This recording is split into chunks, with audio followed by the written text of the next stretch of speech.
এত নৃশংস এত হিংসুক হতে পারে মানুষ? ভেতরের অবস্থা আপনার এত পশুর চাইতেও খারাপ। পশু এত নিকৃষ্ট আচরণ করে না। একটা মানুষকে হাত পেছনে বেঁধে 12 বছর আপনি এক ঘরের ভেতরে আটক করে রেখেছেন। আয়না ঘরটা কয়েকদিন আগে আপনারা দেখলেন, প্রধান উপদেষ্টা ডক্টর মোহাম্মদ ইউনূস দেখতে গিয়েছিল। সেনাপ্রধান বলছে না, দেখা যাবে না। তারপরও বাধা উপেক্ষা করে সে গেছে। এমন একটা সময় গেছে, আপনি টের পেয়েছে। ওদিকে মোদি গেছে আমেরিকায় ডোনাল্ড ট্রাম্পের কাছে বাংলাদেশ সম্পর্কে নালিশ দিতে, আর ঠিক ওই দিনই জাতিসংঘ রিপোর্ট দেবে। বিশ্বের আন্তর্জাতিক মিডিয়াগুলো ডক্টর ইউনূস নিয়ে বলছে, এই দেখেন ওর ফিরিস্তি। মোদি দাদার মুখ আছে। তারপরেও যেহেতু পৃথিবীর সব কাফেররা সব এক, রসুনের পেছনে যেমন এক, কাফেররা সব কি ও মদ খাওয়া দাদা যে যা বলছে ও মাতাল তাই শুনছে। ও মাতালকে যে দেখাচ্ছে যে দেখ কি অবস্থায় একটা মানুষকে 10 বছর 12 বছর 14 বছর মুরগির ঘরের মতো জায়গায় আটক করে রেখে দিয়েছে। সে জানেও না যে কোথায় আছে। এর চাইতে অপরাধ দুনিয়ায় আর কি হতে পারে? চেঙ্গিস খান, হিটলার, তাদের দল যা করেছিল, এই কারণে যদি তাদেরকে নিষিদ্ধ করা হয়, এরা যা করেছে দুনিয়ায় সব বাদ দিলাম, শুধু আয়না ঘরের কারণে এদের নিষিদ্ধ করা ফরজ হয়ে গেছে। আমি নিজে তো ভিকটিম, হালকা কয়েকদিন আমি ছিলাম। আমি টের পেয়েছি প্রথম যে কত কঠিন ওদের আচরণ। এখন যে এই চেয়ারটা আবিষ্কার করেছে, ওটা তো ইলেকট্রিক শর্ট দেয় কারেন্টে। আর আমি রিমান্ডে দেখেছিলাম শর্ট দেওয়া না, ওটা ঘোরে। ওই শক দিলে তো মানুষ এভাবে কাঁপে, মাথা শরীর মিলে কাঁপে। আর ওই শটে পুরা শরীর ঘোরে। আপনার হাত আর পা ক্লিপ দিয়ে আটকিয়ে দেবে, গলাটা ক্লিপ দিয়ে আটকিয়ে দেবে। একটা সুইচ দেবে, এক টিপে 1 মিনিটে আপনি 120 বার ঘুরবে। 1 মিনিট পরে মনে হবে যে আমি 3-4টে দুনিয়া দেখতে পাচ্ছি। আপনি টের পাচ্ছেন? বলতেই যদি এরকম গা শিউরে ওঠে আমার, এটা হয়েছে আমার উপরে। আপনি বলেন তো কত কঠিন ছিল ওই মুহূর্তটা। আপনার জীবনে যদি এরকম 5 দিন 10 দিন না, যদি একদিনও আপনি পার করতেন, জীবনেও কোনো জালেমের পক্ষে সাফাই গেতেন না। আপনি পারবেন ওইরকম 3.5 হাত ঘর, এদিকে 1.5 হাত, 5 দিন থাকতে পারবেন বিনা সব কিছু বিচ্ছিন্ন করে? 24 ঘন্টা পড়ে থাকবেন। আপনার শুনতে সহজ মনে হলো, বিষয়টা অত সহজ না। আমরা এই যে যারা আছে, এই মুরব্বী সহ আমরা জেলে ছিলাম, তারপরও আমাদেরকে তো 24 ঘন্টা তালা লাগিয়ে রাখতো। ওনারা ছাড়া ছিল। জেলখানা তো আর মন মতো চলা যায় না। মন মতো চলা যায়? যা বলবে ওরা তাই করা লাগে। আমাদের যোগাযোগ বিচ্ছিন্ন করে রেখেছিল। তারপরও কারারক্ষীদের মাধ্যমে বিভিন্ন কায়দায় তো মাঝে মাঝে খবর পেতাম। এত কঠিন সময় গেছে, মনে হচ্ছে একদিন যায় 1 বছর হয়। আর এই লোকটা, এই যে ব্যারিস্টার আরমান, 8টা বছর এক ঘরের ভেতরে, কি অবস্থা ছিল! আপনি নিজে ওই জায়গায় একটু নিজেকে দাঁড় করান তো, আপনি পারবেন? 8টা বছর এক ঘরের ভেতরে কাটিয়ে দিয়েছে। ও কোথায় আছে নিজে জানেও না। এমনকি নিজের নাম ভুলে গিয়েছিল। আমার নাম যে আরমান, আমি ভুলে গেছি। কারণ 8 বছরে আমাকে কেউ ডাকে না। আমার নাম যে আরমান, কেউ আমাকে ডাকে না।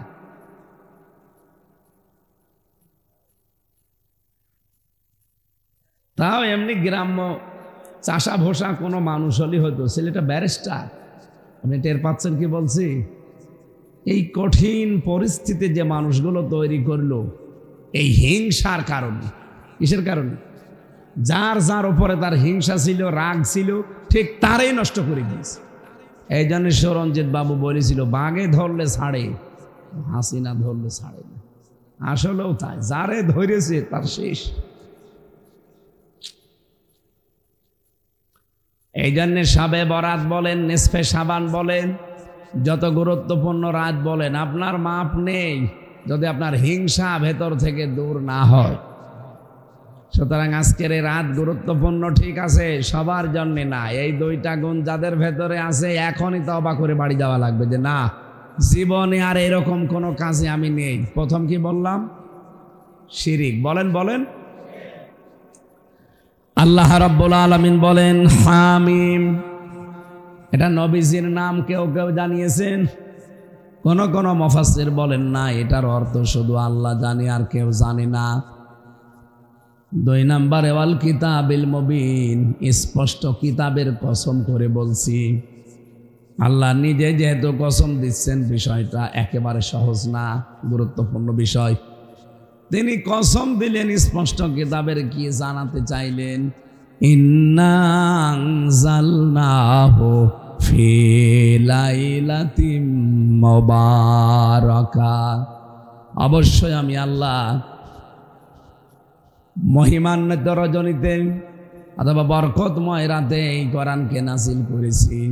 ইন্না কুন্না মুনজিরিন, আর আমি নিজেই সতর্ককারী। জোরে বলেন সুবহানাল্লাহ। এই আয়াত থেকে কয়েকটা তথ্য পেলাম আমরা, আছেন তো। 1 নম্বরে আল্লাহ বলেন আমি নিজে নাজিল করেছি কোরআনে কারিমকে। তাহলে কোরআন নাজিল করেছে কে? এই জন্যে এর ভেতরে কোনো ইখতিলাফ, এর সাথে ওর কথা মিল নেই, এদের সাথে ওইটা মিলে না, এমন কথা আপনি পাবেন না। ওয়ালাউ কানা মিন ইনদি গায়রিল আওয়াজিন গায়রিল্লাহি লাওয়াজাদু ফীহি ইখতিলাফান কাসীরা। এটা আল্লাহ বাদে যদি অন্য কেউ নাজিল করতো, তাহলে এর ভেতরে বিভিন্ন বৈপরীত্য আপনি দেখতে পেতেন। তাহলে এটা প্রমাণ হয়ে গেছে এটা আল্লাহ বাদে কেউ নাজিল করেনি। এই পৃথিবীতে আল্লাহ আসমান থেকে যাগুলো পাঠিয়েছেন, তার ভেতরে একটা লোহা। লোহা কিন্তু দুনিয়ায় তৈরি হয়নি, লোহা আল্লাহ নাজিল করেছেন। কোথা থেকে এসেছে লোহা? আকাশ থেকে। বলেন বলেন। আল্লাহ বলেন লোহা আমি নাজিল করেছি, লোহা দুনিয়ায় তৈরি হয় না। 2 নম্বরে আমি কোরআনে কারিম নাজিল করেছি, কোরআন দুনিয়ায় তৈরি হয়।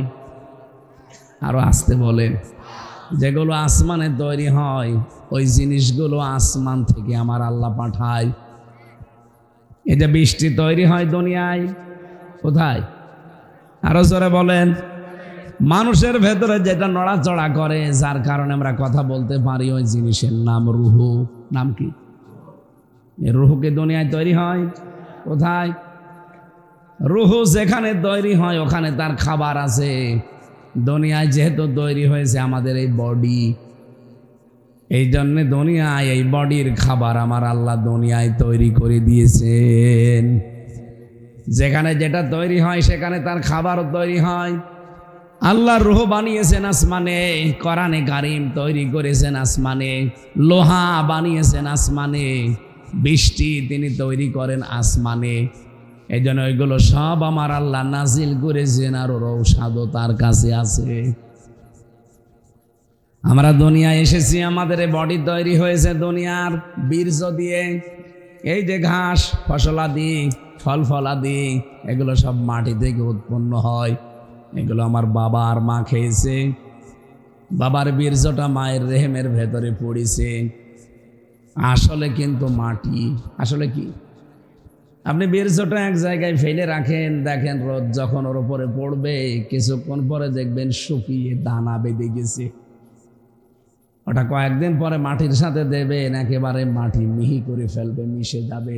তার মানে আসল জিনিস মাটি। বলেন বলেন। কোরআনে কারিমে আল্লাহ এর জন্য জানিয়েছেন মিনহা খলাকনাকুম ওয়া ফিহা নুঈদুকুম ওয়া মিনহা নুখরিজুকুম তারাতান উখরা। তোমাকে এই জিনিস দিয়ে আমি আল্লাহ বানিয়েছি।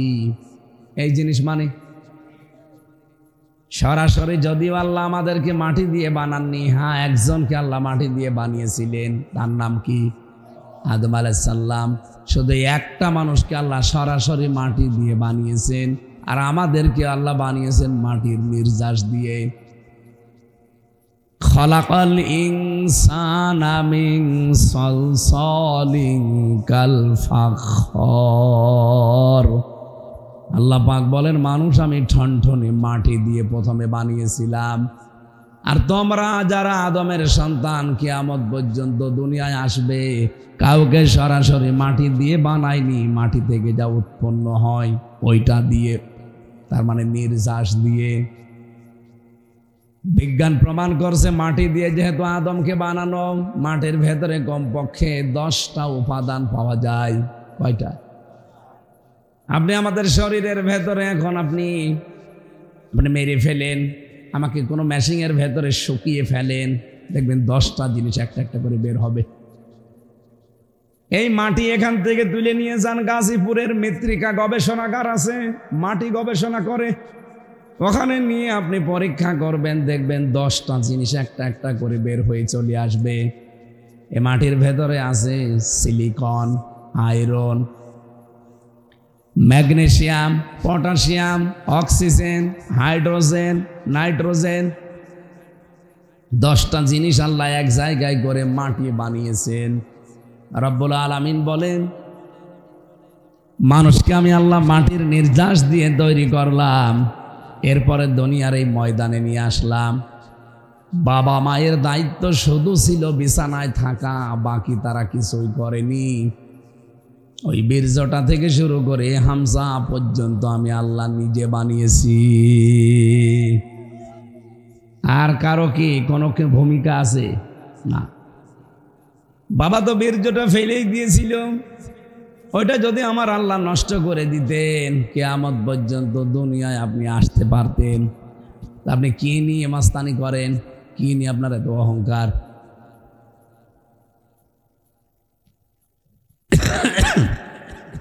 যেহেতু প্রথম শব্দটাই পেয়েছি, আমার আল্লাহ নাজিল করেছেন কোরআন, এখানে তৈরি হয় না, লোহাও তৈরি হয় না, এটা নাজিল হয়। এটা কি হয়?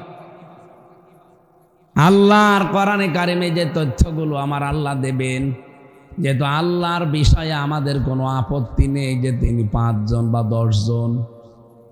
বলেন বলেন, অন্য ধর্মের কাছে কথা বললে আমি ওই ধাসে বলতাম।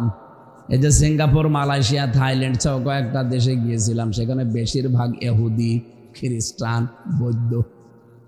ওদের সামনে তো আর এভাবে একজন আল্লাহ বলা যায় না, কারণ ওরা এক আল্লাহ বিশ্বাসও করে না। ওদের সামনে কথা বলতে হলে ওদের ধর্মীয় কিছু নিয়ম নীতি আগে সামনে নিয়ে আসা লাগে, এরপরে কোরআনে কারিম, এরপরে বিভিন্ন নবীদের। ওরাও নবী মানে, কিন্তু নবীদের নাম তারা পাল্টিয়ে দিয়েছে। বাইরের দেশগুলোতে আমি খ্রিস্টানদের সাথে মিশে দেখেছি, যদি জিজ্ঞাসা করি তোমাদের নবীর নাম কি, বলে যিশু। যিশু মানে ঈসা আলাইহিস সালাম। ইহুদের সাথে মিশলে জিজ্ঞাসা করে নবীর নাম কি, বলে যোসেফ। যোসেফ মানে মুসা আলাইহিস সালাম। আপনি বৌদ্ধদের সাথে মিশবেন, যে তোমাদের ধর্মীয় গুরুর নাম কি, বৌদ্ধদেব। কি একটা নাম আছে না ওদের, গৌতম বুদ্ধ। ওটাকে ওরা আমরা নবীর মতো মনে করে। এই পৃথিবীতে সেই ধর্মের লোকের সাথে মিশি, তারা নিজেদের ধর্মীয় গুরুর নাম বলে অথবা নবীর নাম বললে পাল্টিয়ে বলে। আমাদেরকে আল্লাহ রাব্বুল আলামিন যে বিশ্বাসে পাঠিয়েছেন, যেই ধর্মে, যেই এলাকায়, এখানে যেহেতু আমরা মুসলিম, এক খোদায় বিশ্বাসী, এই জন্য ওই কথাগুলো আমাদের বলা লাগছে না। কোরআন আল্লাহর কিতাব, এটা 100% আমাদের বিশ্বাস আছে, হয়তো মানতে পারি না বাস্তবে 100% তাই। কথা বলেন না কেন? কিন্তু এটা যে আল্লাহ নাজিল করেছে, এর ভেতরে কোনো অবিশ্বাস, আর এর ভেতরে যা আছে সব সত্য কথা, এ বিষয়েও কোনো সন্দেহ, যা আছে সব সত্য না, 2-1টা একটু হালকা মিথ্যা আছে। এটা যদি সত্যি আমরা 100% বিশ্বাস করে থাকি না, যে যা আছে একটা চুল অপরিমাণ বিশ্বাস, অবিশ্বাসের কিছু নেই, তাহলে এখন থেকে আমি যে কথাগুলো বলবো আপনি মনে করবেন যে 100% সত্য কথা। আর যদি বিশ্বাস আপনার হয় যে হ্যাঁ হামজা ওর বাবার কথা না, কোরআনের কথা যেহেতু বলছে, এগুলো 100% সত্য, আমার জীবনে যদি এখন না মেলে, এই রজনী এসে আমার লাভ কি? রমজান মাস আসলেও সবার লাভ হয় না। 3 প্রকার মানুষকেও রমজানে আল্লাহ ক্ষমা করে না। 1 নম্বরে যারা মা বাবা পায় কিন্তু খেদমত করে তাদের খুশি করতে পারে না, তাদের আল্লাহ রমজানেও মাফ করে না। 2 নম্বরে যে মানুষগুলো রমজান মাস পাওয়ার পরও নিজের অপরাধ মাফ করিয়ে নিতে পারে না, তাদেরকেও আল্লাহ মাফ করেন না।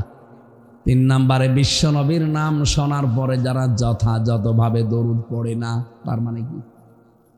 না না, শুধু মুহাম্মদ শোনার পরে সাল্লাল্লাহু আলাইহি সাল্লাম বলে দিলেন, হয়ে গেল।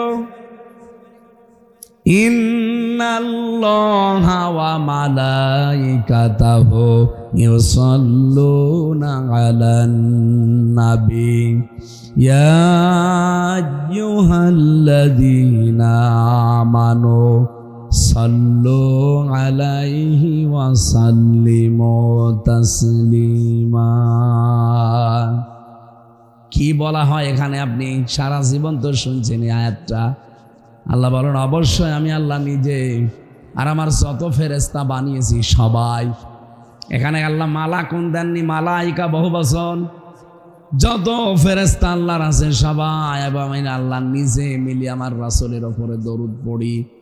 তোমরা যারা ঈমানের দাবি করো তাদের উপরে আমার নির্দেশ, সাল্লু, তোমরাও দরুদ পড়ো, আলাইহি, তার উপরে, সাল্লিমু তাসলিমা, যেভাবে দরুদ পড়া দরকার যথাযথভাবে। সাল্লিমু তাসলিমা মানে যথাযথভাবে, হক আদায় করে। এই যে হক আদায় করে দরুদ আমরা কি বুঝি? খালি মুহাম্মদ সাল্লাল্লাহু আলাইহি সাল্লাম পড়ে ফেললাম, হয়ে গেল, হক আদায় না। আপনি যে কথাটা দরুদে বলেছেন ওইটা আপনার জীবনে মিলানো লাগবে। কি কথা বলেন এখানে? আপনি যে বললেন আল্লাহুম্মা সাল্লি আলা মুহাম্মাদ, হে আল্লাহ তুমি দয়া নাজিল করো, রহমত নাজিল করো মুহাম্মদের উপরে। আল্লাহ সঙ্গে সঙ্গে কিন্তু আপনাকে জিজ্ঞাসা করছে, ওই মুহাম্মদ কে? আপনি কি বললেন? আল্লাহুম্মা সাল্লি আলা মুহাম্মাদ। কে? মুহাম্মদ কে? আপনি নিজেই পরিচয় তুলে ধরলেন, সাজ্জিদিনা, মুহাম্মদ আমাদের সকলের নেতা। সকলের কি? এটাকে বুঝে শুনে বলেন। যেহেতু আপনি বলেন এই কারণে একবার দরুদ পড়লে 10 বার আল্লাহর রহমত আপনার দিকে নাজিল হয়, এটা বিশ্বাস করেন তো? এই নিয়তে আপনি পড়ছেন যে মুহাম্মদ কিন্তু সাধারণ যেমন তেমন মানুষ না, উনি আমার বাবা না, উনি আমার দাদা না, উনি আমাদের নেতা। আমার না, আমাদের, বহুবচন। জামা মুতাকাল্লিম দিয়ে বলছেন সাজ্জিদিনা, তিনি আমাদের সকলের জন্য নেতা। শুধু নেতা না, উনি মাওলানা। এ দরুদ পড়া হয় না এলাকায়? আল্লাহুম্মা সাল্লি আলা মুহাম্মাদ সাজ্জিদিনা মাওলানা মুহাম্মাদ। এলাকায় কি পড়ে তো নাকি? আপনি আল্লাহর কাছে পরিচয় দিয়েছেন যে আমার মুহাম্মদ হচ্ছে সকলের নেতা, তিনি আমাদের মাওলানা। মাওলানা মানে অভিভাবক। মাওলানা মানে গাইডলাইন দাতা, যিনি পথ প্রদর্শন করেন, আরবিতে তাকে মাওলানা বলা হয়। এই যে আমাদেরকে আপনারা মাওলানা বলেন কেন? মাওলানা দেশে যদিও ভারত, বাংলাদেশ আর পাকিস্তান, এই 3টা দেশে আমি পেয়েছি। বিশ্বের বহু দেশে আল্লাহ আমারে নিয়েছে, 1টা 2টা না, বহু দেশে ছোট বয়সে গেছি।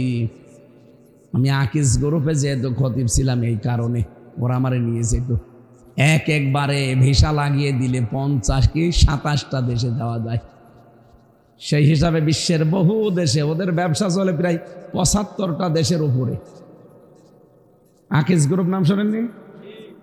ওদের সারা বিশ্বের 257টা রাষ্ট্র আছে, তার ভেতরে 75টা দেশে ওদের ব্যবসা আছে। যেখানে ওদের লোক আছে, ব্যবসাতে প্রতিষ্ঠান আছে, ওদের ম্যানেজার আছে, সেই হিসাবে মালিক সাথে করে আমারে নিয়ে যায়। খালি এই 3টা দেশ বাদ দিয়ে, বাংলাদেশ, ভারত, পাকিস্তান, এখানে বাদ দিয়ে বিশ্বের কোনো জায়গায় আমি কোনো আলেমের নামের আগে মাওলানা লেখা দেখিনি।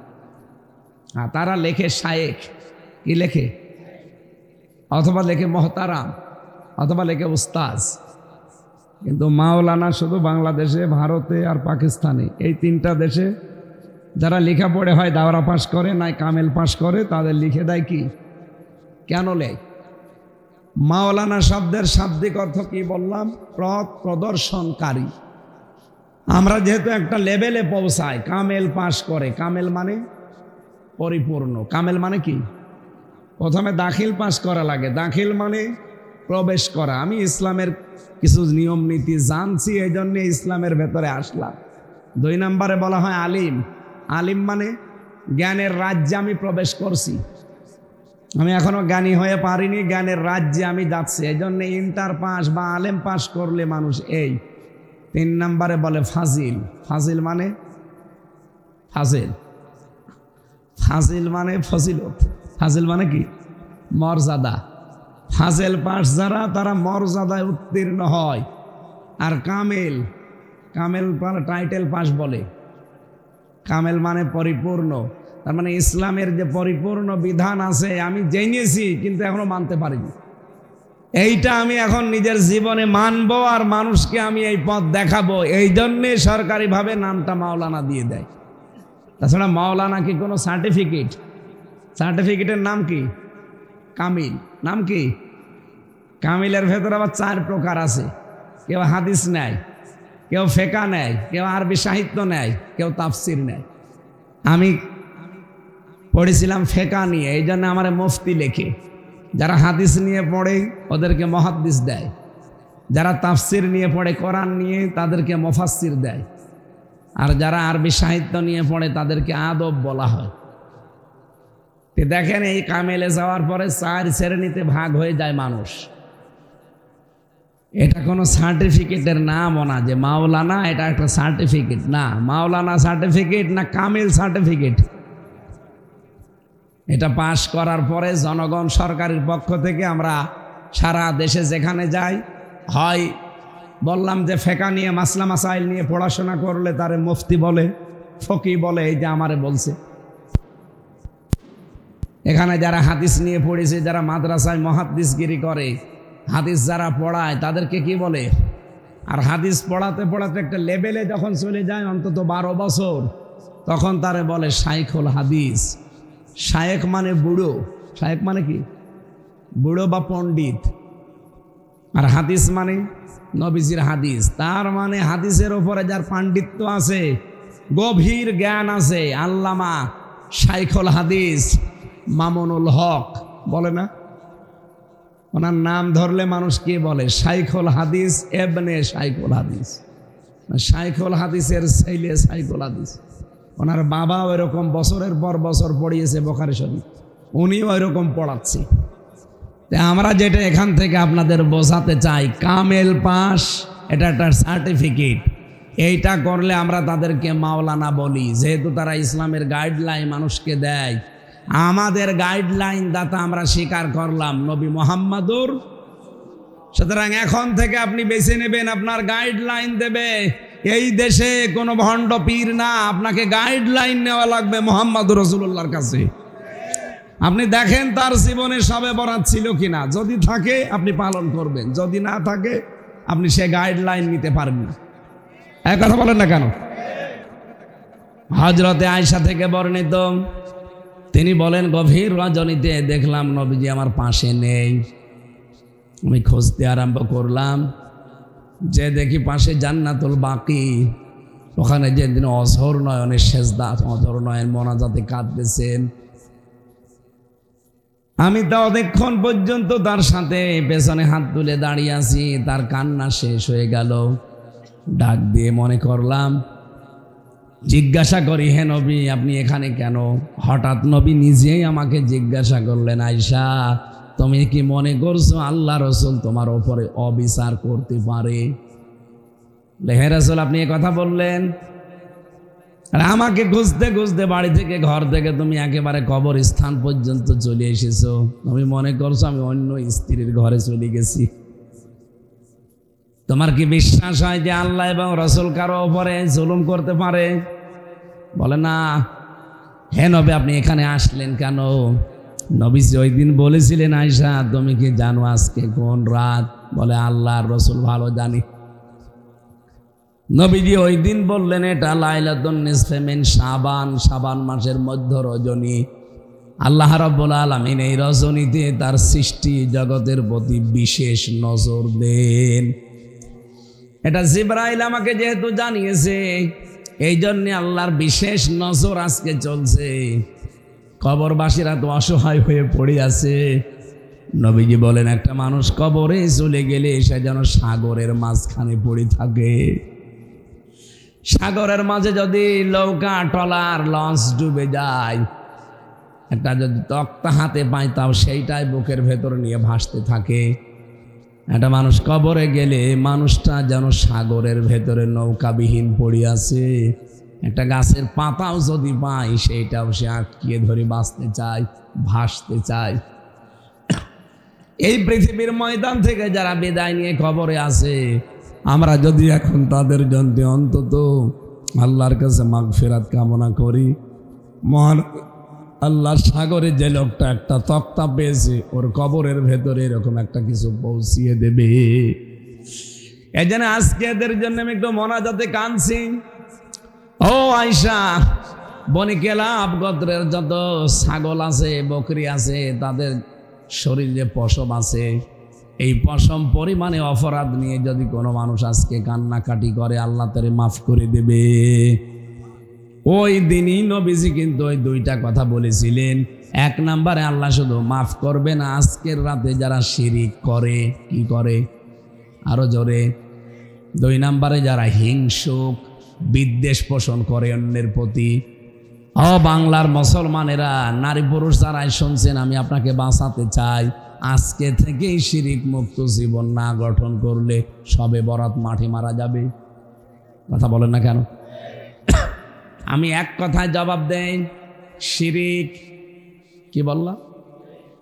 শিরিক কি? এটা শিরিকের বহু প্রকার পেয়েছি আমি তাফসিরে।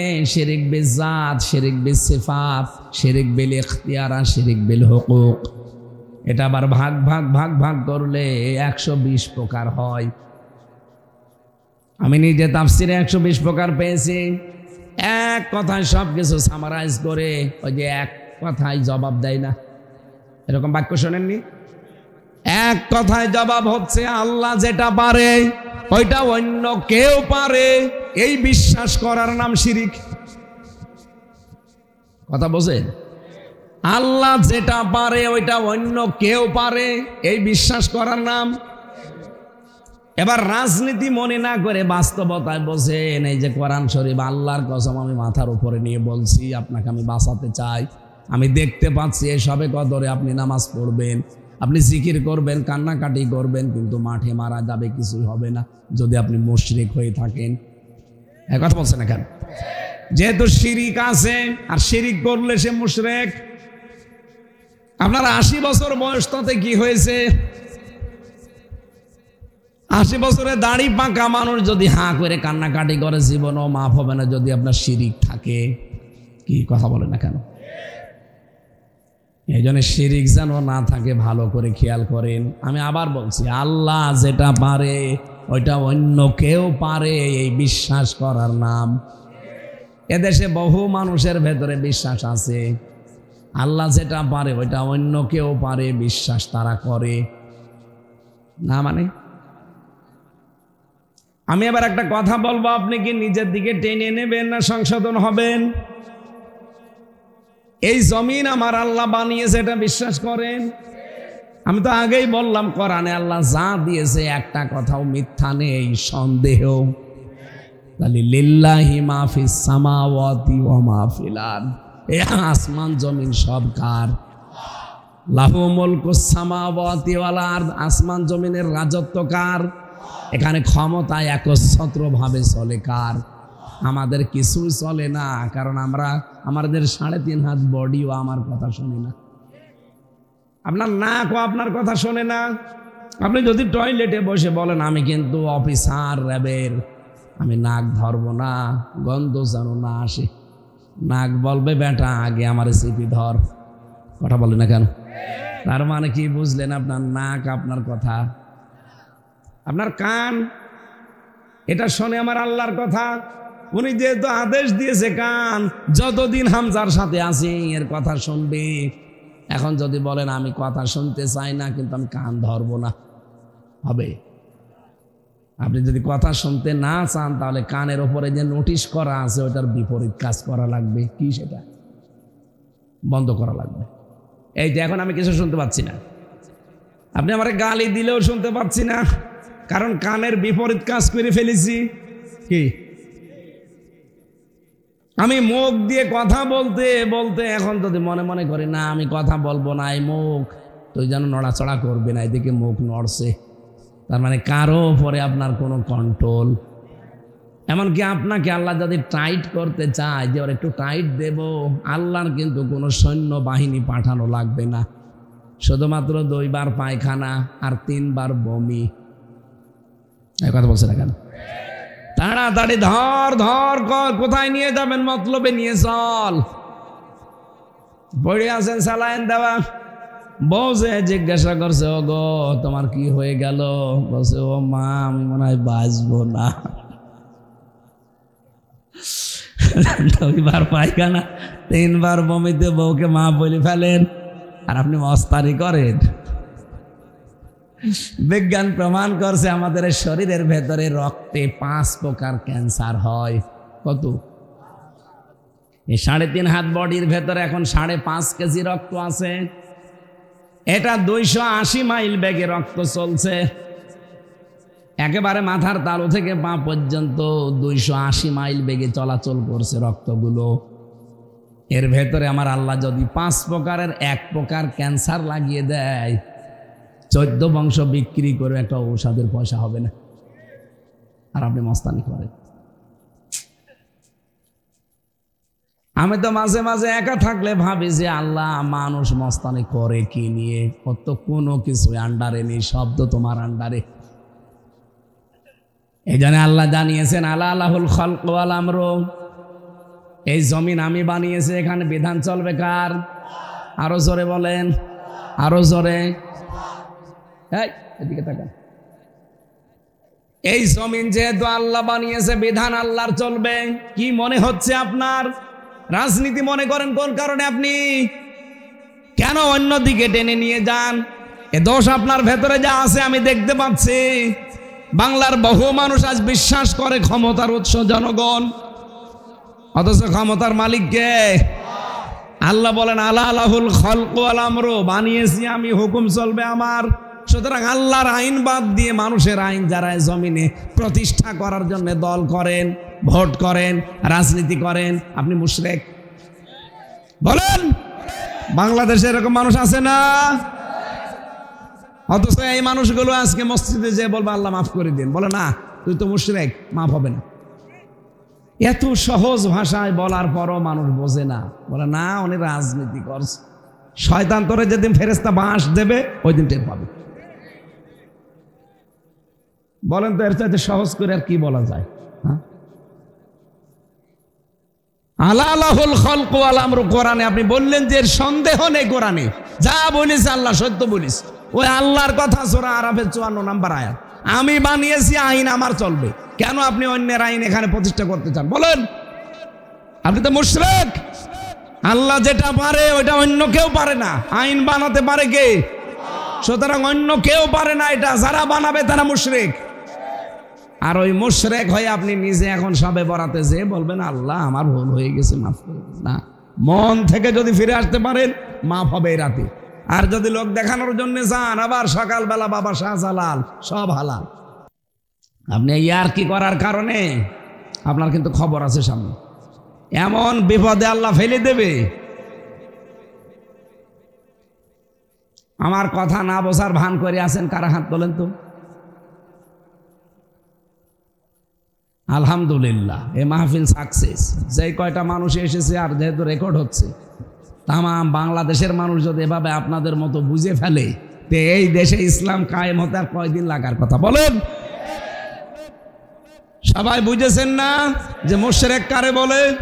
আর যদি একেবারেই না বোঝার ভান করে বসে থাকেন, এদিকে আসেন, কানের নিচে এমন জোরে দেব আপনি সব বুঝে ফেলবেন।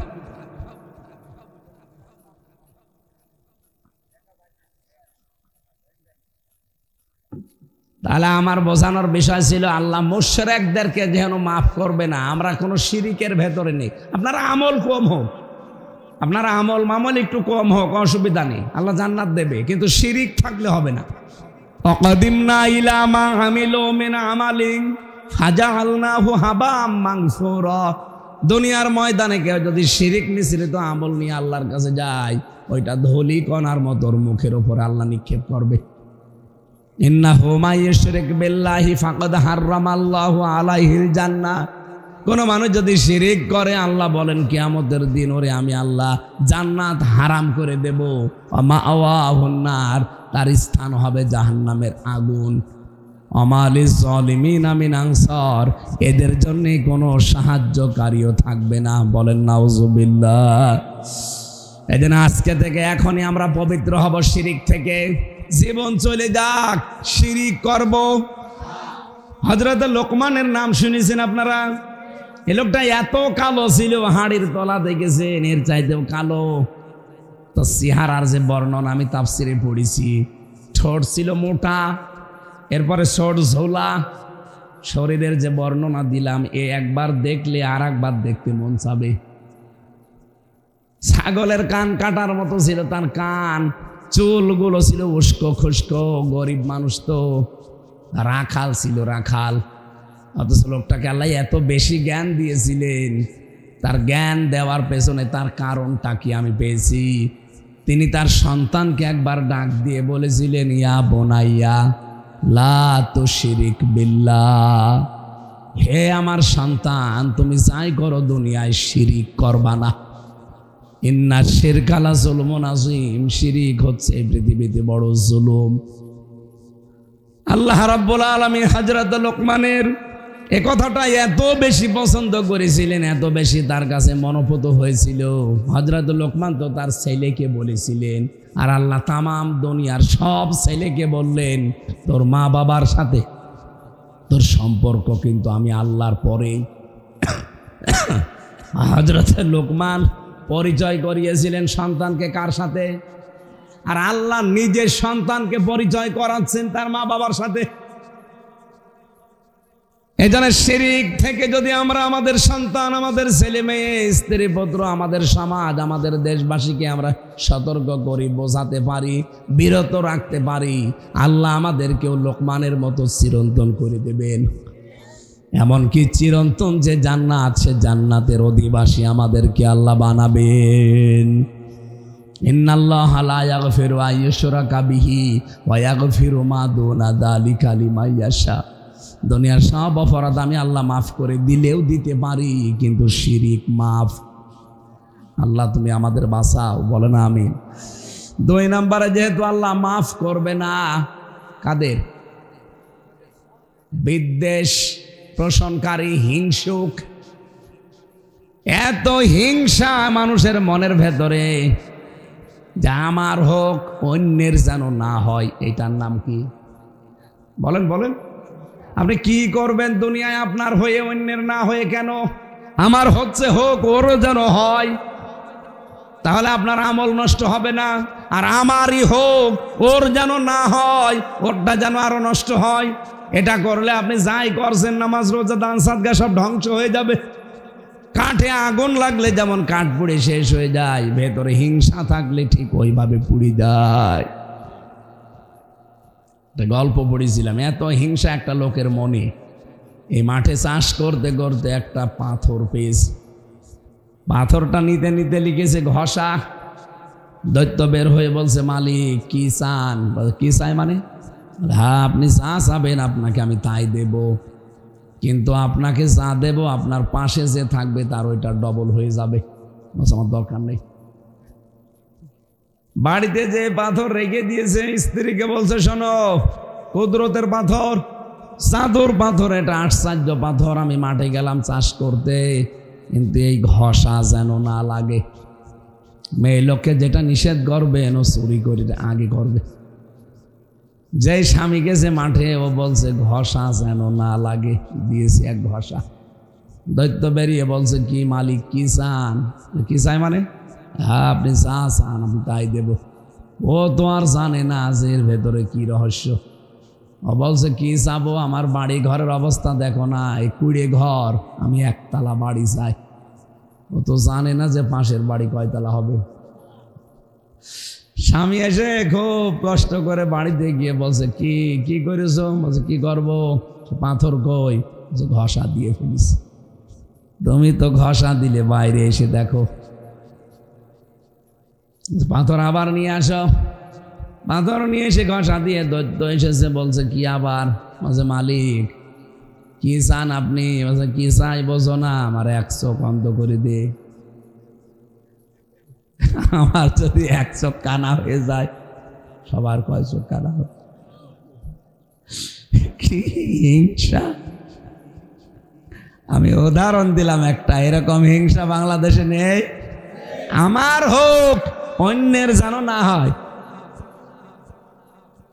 অথচ প্রতিদিন প্রায় মাগরিব আর ফজরের পরে আয়াতগুলো পড়ে, কুল আউযু বিরাব্বিল ফালাক মিন শাররি মা খালাক ওয়া মিন শাররি গাসিকিন ইযা ওয়াকাব ওয়া মিন শাররি নাফাসাতি ফিল উকাদ ওয়া মিন শাররি হাসিদিন ইযা হাসাদ।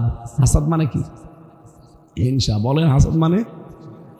এটা মাগরিবের পরে এসব মানে ফজরের পরে মানুষ কিন্তু পড়ে। কারণ এইটা পড়ে যদি নিজের শরীরে আপনি ফৎকার লাগান, তাহলে জাদু টোনা কেউ করলে কেটে যাবে। এমনকি জিন পরে আপনাকে আর ভয় দেখাতে পারবে না শয়তানে। এই আমলটা করবেন। সূরা নাস আর ফালাক মাগরিবের পরে আর ফজরের পরে একবার পড়ে অন্তত শরীরে ফু দেবেন। ফু যদি নাও দেন, অন্তত পড়বেন।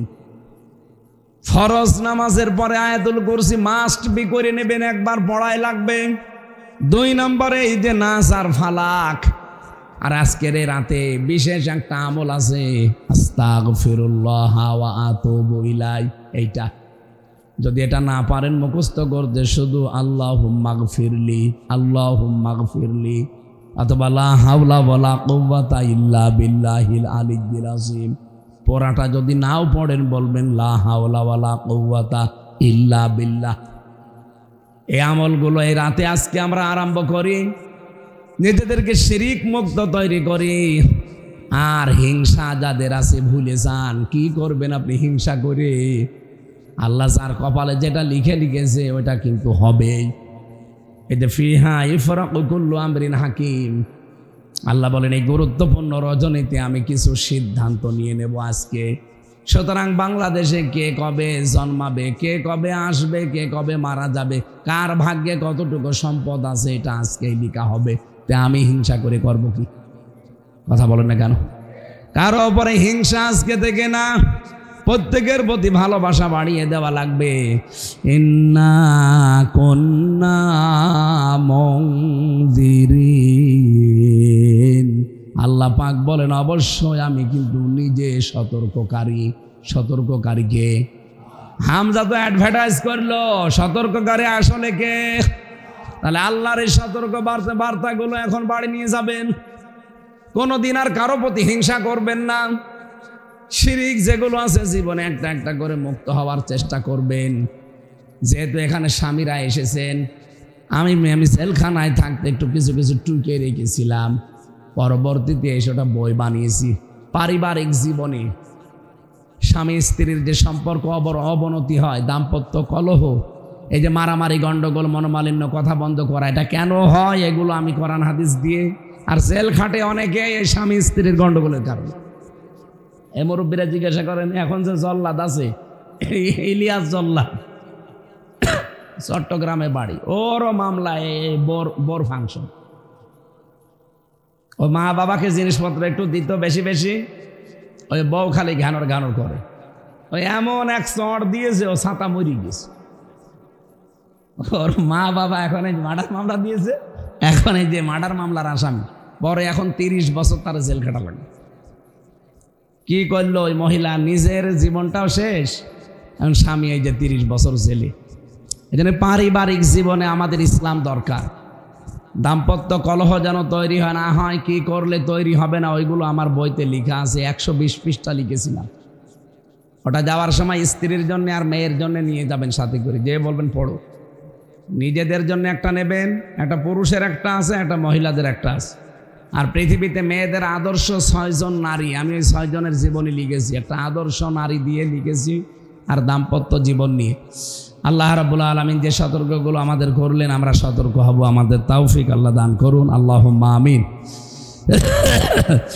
লা হাওলা ওয়ালা কুওয়াতা ইল্লা বিল্লাহিল আলিয়্যিল আযীম। মাবুদ, জেল থেকে বেরানোর পর থেকে আমি অসুস্থ, আমার কণ্ঠটাও বসে গেছে, ভাঙ্গা ভাঙ্গা গলা নিয়ে প্রায় 1 ঘন্টা 15 মিনিট আমি কথা বললাম। যতটুকু বলেছি আমাদের আমল করার তৌফিক দাও।